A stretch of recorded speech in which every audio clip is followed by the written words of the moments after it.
everybody, how you doing today? This is Dax. I just felt inspired to make this video tonight. I had the opportunity and I figured, why not? I'm just going to sit down and draw something with the camera rolling. We'll see what happens.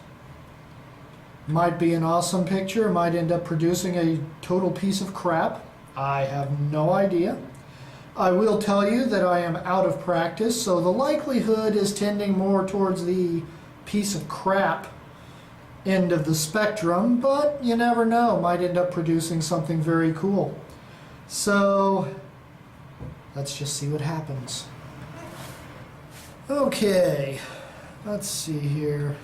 Now let's go on ahead and draw something upright like that. We'll just see what happens here.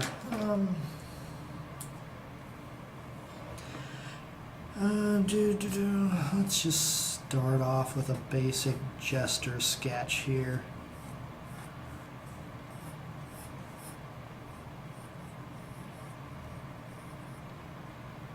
Just make a portrait.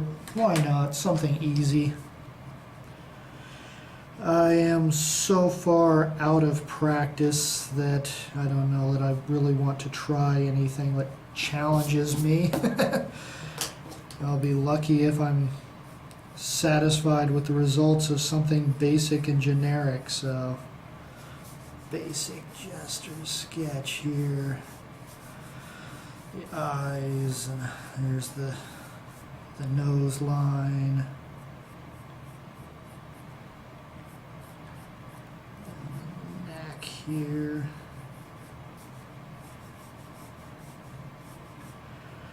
And women are just always more fascinating to look at, so let's just do kind of a feminine frame here.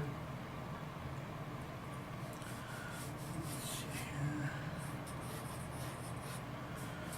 And this might not work out at all. But we're going to keep going just on the off chance that it works out wonderfully. It's kind of what you've got to do whenever you're drawing anything. This of course is obviously, I'm saying this for people who don't draw or feel like they don't know how to draw. A lot of it is just error, trial and error. You keep doing it and you see what happens. So just basic gesture sketch. That's what I've got so far. I can't really fit all of it into the frame of the camera, but you'll probably see that just fine. Okay, and then go with the eyes.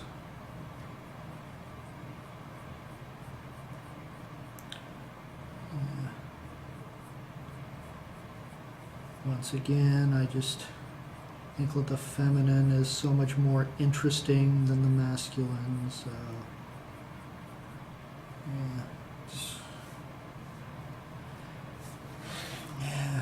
one of the interesting things about this, you'll be looking at this upside down, and that's actually one of the tricks that you can use to spot what's wrong with your picture, is you can turn the image upside down and you can spot problems a lot more easily than if you're looking at it right side up. So it's very possible that as I draw along here, you might actually see flaws before I do, just because I haven't turned this thing over yet. But let's see here. Just basic almond-shaped eyes, because almond-shaped eyes are beauteous. Almond-shaped eyes are very pretty shaped eyes.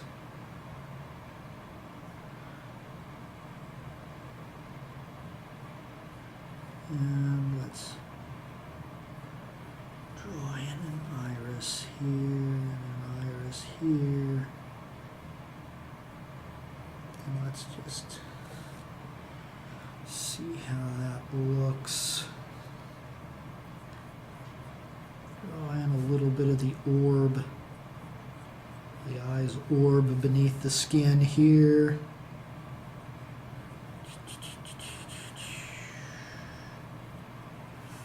There we go.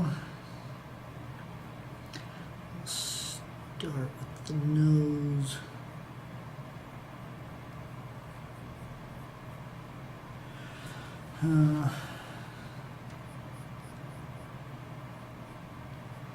And noses are very rarely straight. We like to think of noses as being straight, but there's usually a lot of curvature to them.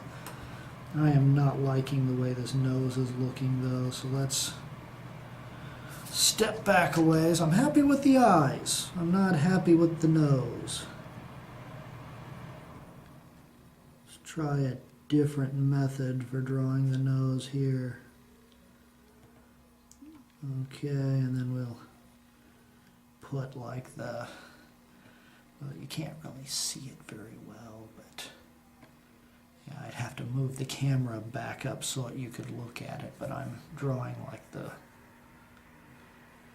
point of the nose right there above the nostrils here. I am still not liking this nose. Let's do something else. Out of practice, it'll get you every time. Let's just do a downward angle. And one of the main things I'm trying to do here is I'm trying to keep the sides of the nose even with the eyes. They teach you to do that in like the very first high school art class you'll take. In reality, on a real person's face, the nose is not exactly aligned with the insides of the eyes. They're close, but not quite. But that's one of the things that you've got to keep in mind about art classes. Go on ahead and listen to what your art teacher is telling you, because they're teaching you the basics and the principles, but do keep in mind, let the facial structure that they teach you in art class that's how to draw a person whose features are way too perfect. People in real life, their facial features are not that perfectly constructed. Eyes will be a little bit larger than they're supposed to be, or a little bit closer together. It's something that I and a lot of other people like to refer to as the perfect imperfections. You know, it's the little things that are wrong that makes you look real. And by making you look real, or by making the person look real, the person you're drawing actually becomes a little more beautiful. You know, a person who is too perfect looking, they look like a mannequin, they look like a Barbie doll. They do not look like a real living thing. And so you want to have minor imperfections. You want things to be slightly off. You know, you'll want the mouth to be slightly too wide or slightly not wide enough. Once again, when you're learning how to draw, you're sitting there in your beginner's art class or whatever, do listen to what the teacher is instructing you, because they are teaching you the basics, the proper way of doing it.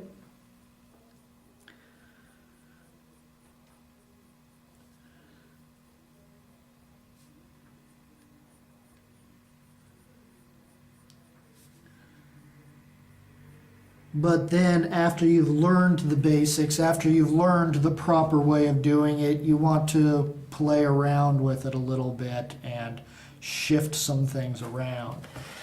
Like for instance, on this picture right here, if you were to compare that to perfect facial features, her nose would be, well, it's not really that her nose is too low on the face, it's that her mouth is too high. Her mouth is too close to the nose and too far from the chin. But that's okay, because Real human being facial features do that. The thing is, when you're drawing a real person, which obviously I'm not, I'm just doodling, I'm just sketching a random face for the fun of it. But if you're going to draw a real human face, you want to make certain that the imperfections you're working in are the imperfections that the person actually has. You know, you don't want to draw a person with their eyes a little too far apart when their eyes are a little too close. If you get what I mean there, you know. It's like, for instance, what I did here with her mouth would be just fine on a person whose mouth is too high up. If I was trying to draw a person whose mouth was symmetrical or lower to the chin, if she had very little chin, this would not work well at all. Another thing that you can see from looking at the picture is that her mouth is a little wider than it's a little wider than what you're taught to draw in art class. What you're taught to do in art class is the side of the nose here is supposed to line up with the inside of the eye, and the edge of the mouth is supposed to line up with the center of the eye. And you can see that both her nose and her mouth is a little too wide. But I'm liking the way it looks. It works well for me. So let's get back to this. Let's give her some eyebrows. I am so out of practice with this that I'm just not going to try anything. I'm not going to try anything dynamic. I'm not going to try anything that would make this a really good picture, like a really neat facial expression or anything like that. I'm just kind of drawing a basic standard face. I think I am going to bring up the chin though. There is just too much space between her mouth and her chin for my tastes. But the fact that I'm doing this, I might have to redraw all the rest of her body, because now her neck is a little too long. So another thing, and I just don't like that jaw at all. Let's erase the jaw before I redraw anything else. Let's see if I can get that jaw looking right. Somewhere between the two. Still give her a rather large pronounced jaw, but make it softer than it was.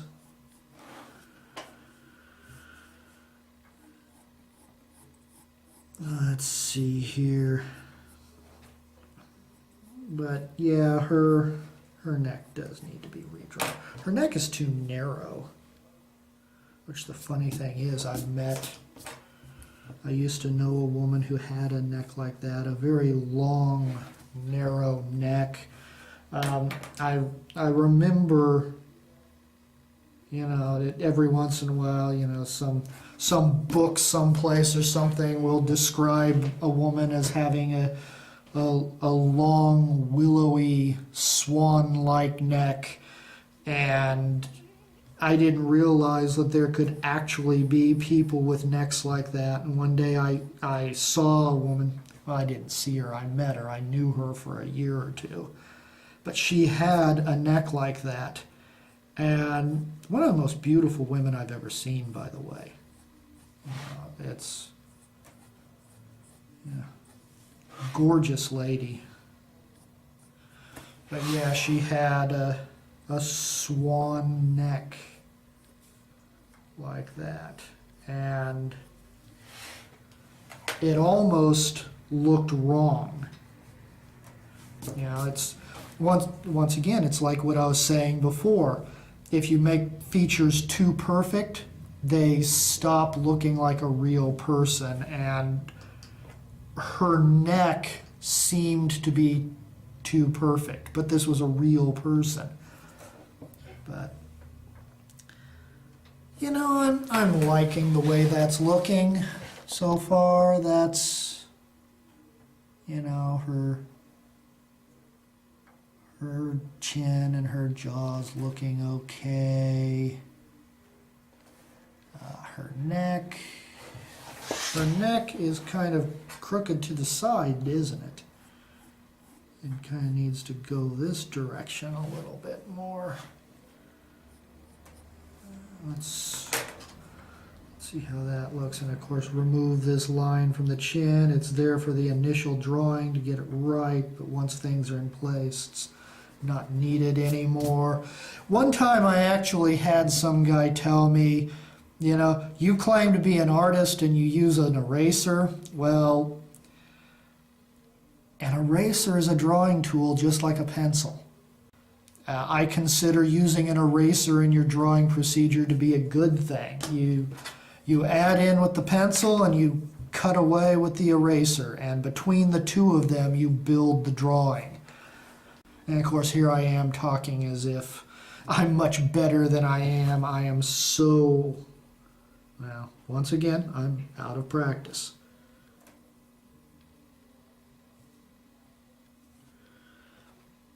Okay, but let's take a look at that again. I am using the camera screen here to use the mirror technique. Mirror technique is very similar to the upside down technique, where you can look at a drawing in a mirror and use it to spot what's wrong with it. And it's much easier to spot these problems whenever you're changing your perspective. So that looks okay. Let's give her some ears here. Not very big ears and not very detailed. I'm just going to kind of draw out the basics. Ears are one of those things that, yes, there are some drop-dead, gorgeous women with large ears, but it's difficult to reproduce in a drawing. It is very difficult to, or at least for me, it's very difficult to get a good-looking woman when you give her large ears. So, yeah. But there we go. Just, I put in some hints of ears. Just enough so that you know that they're there. A real life woman would have her ears sticking out more. And so you can either call that a flaw or call that artistic license or whatever you want, depending on your perspective on it. But I usually draw the ears pretty flat against the head, unless I'm drawing an elf or a Vulcan or something like that. Well, actually Vulcans do have their ears pretty close to the sides of the head. That's one of the differences between the look of an elf versus a Vulcan, if you ever need that knowledge. If you're ever sitting around attempting to draw a Vulcan and they keep looking like an elf, well, that's the difference. And an elf's ears will stick out more, whereas a Vulcan's ears will be very close to the side of the head. Well, let's see here. Let's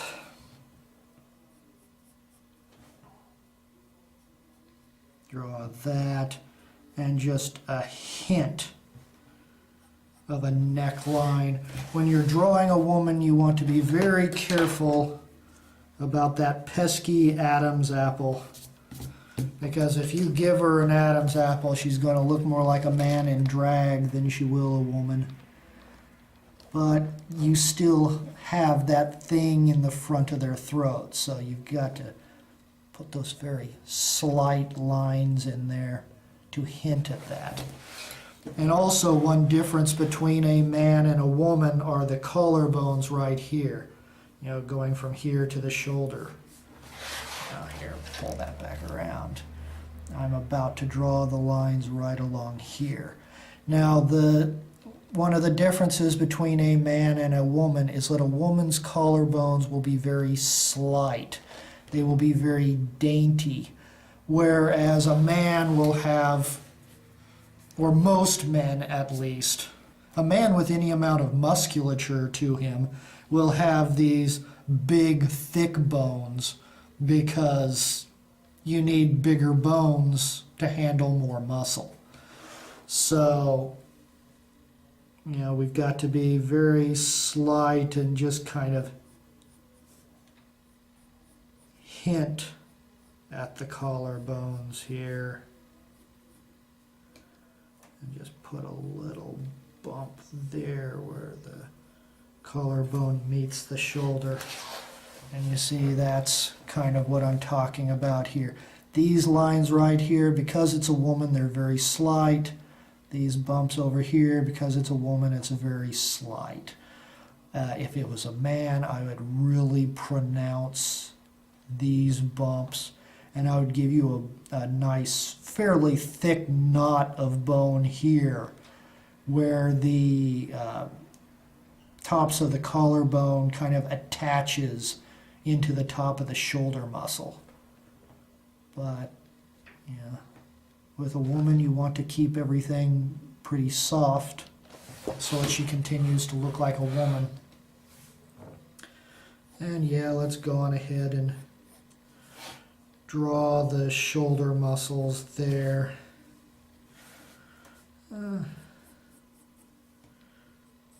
Draw in a couple of lines here where the shoulder attaches to the pectoral muscle. I need to get a good look at her, that chest box that I just sketched in. No, I'm not liking the way that looks. Let's make that a little more straight up and down, and let's erase out some of these extra lines here.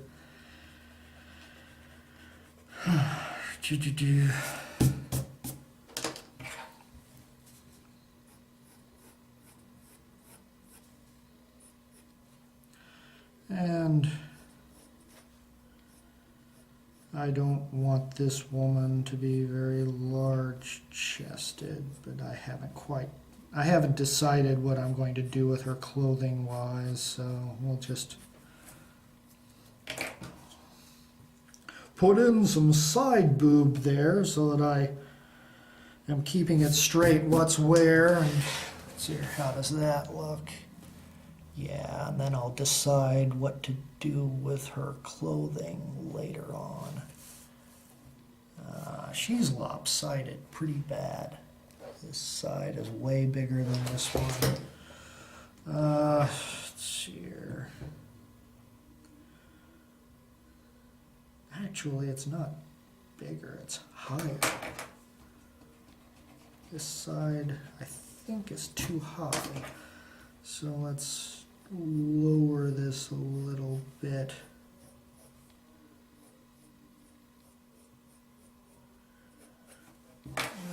No, let's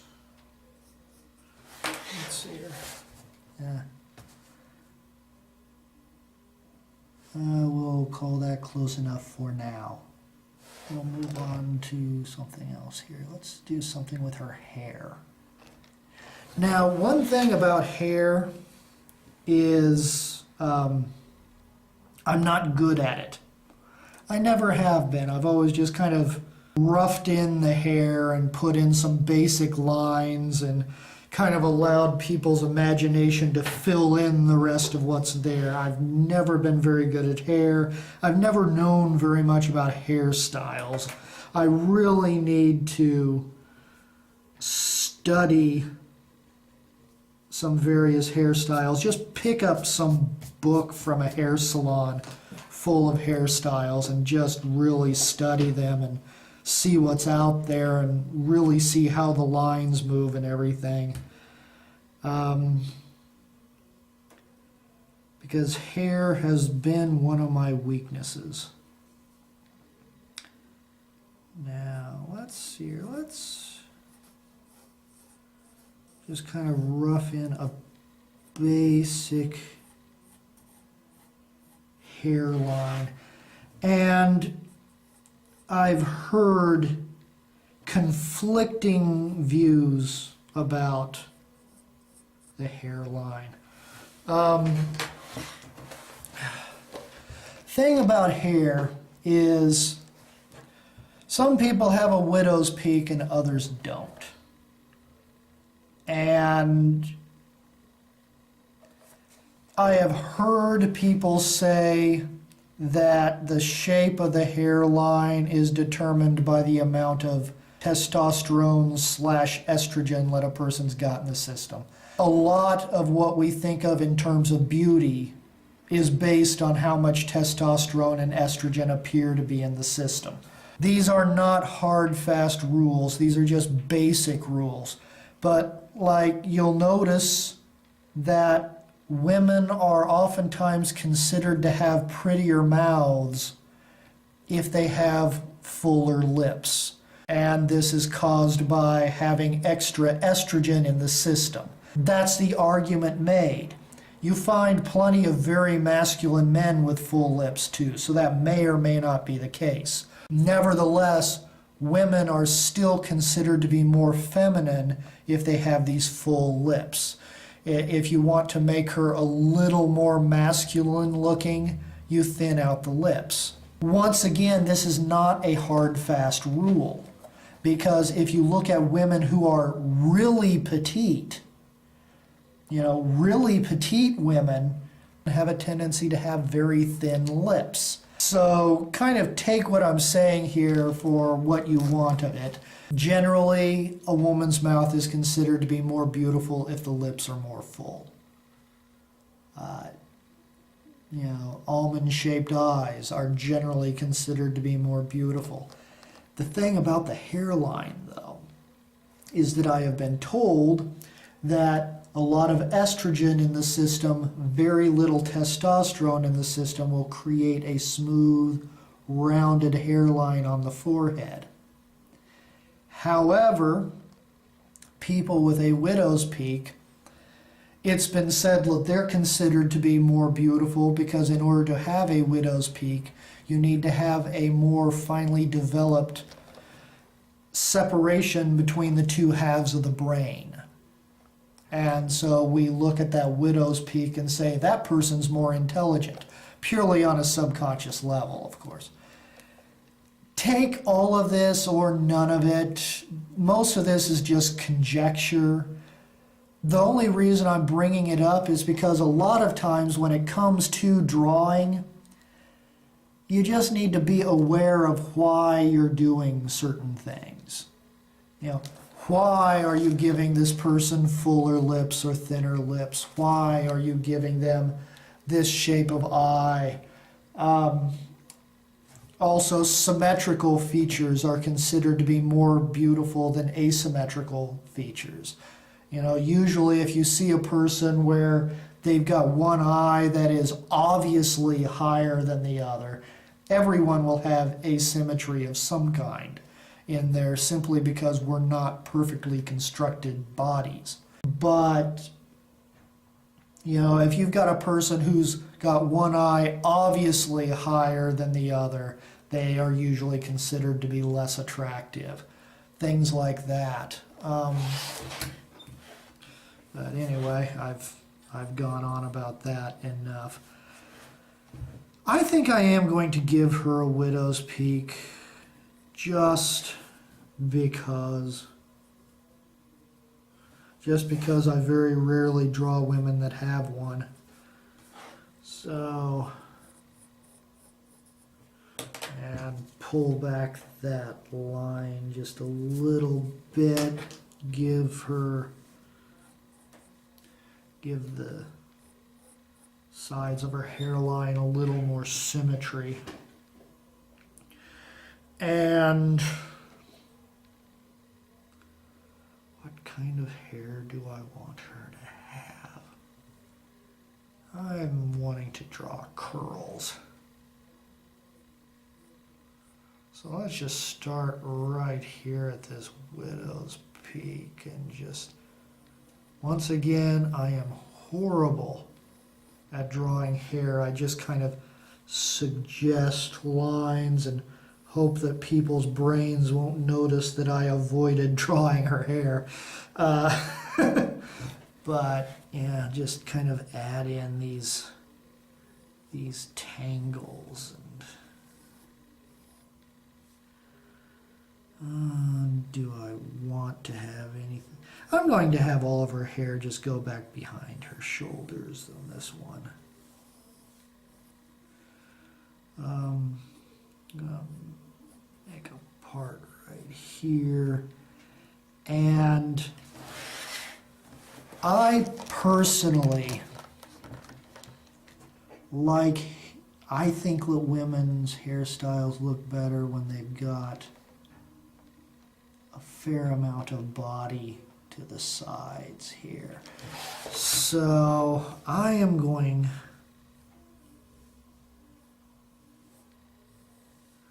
to give her that body that just kind of goes out and then almost goes straight down.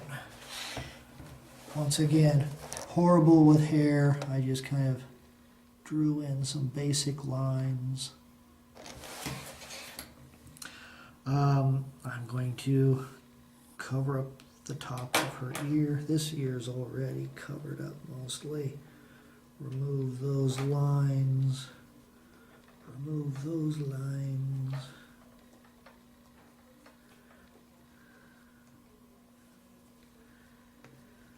Alrighty. And I hope that this camera has enough storage space on it to keep going, because let's see here, how does that look? I'm kind of happy with it. I'm going to knock back her hairline here.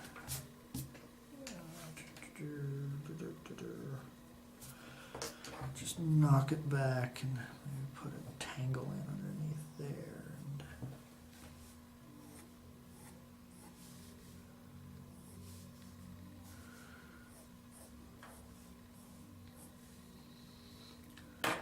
Need to remove that bit from the jaw so her hair is kind of swirling around in front of her face. Put some extra lines in here. Kind of hint at a darker area.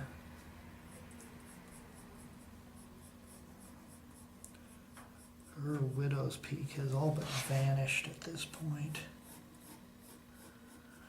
And then put in some hair roots here and here, and that's what we've got so far. It's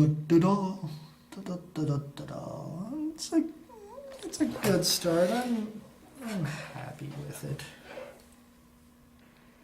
You know what? As far as her clothing goes, I like the idea of just putting her in like a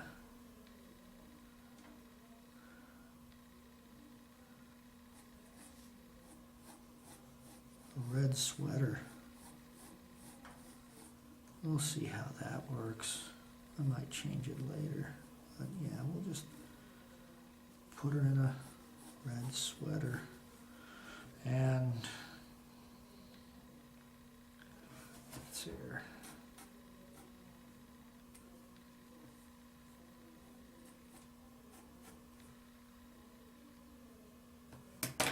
Kind of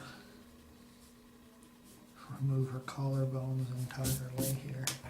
Well, no, don't remove them, because you're still going to have some kind of line there, but kind of keep the detail on her chest really soft because she'll be wearing a sweater. So, okay.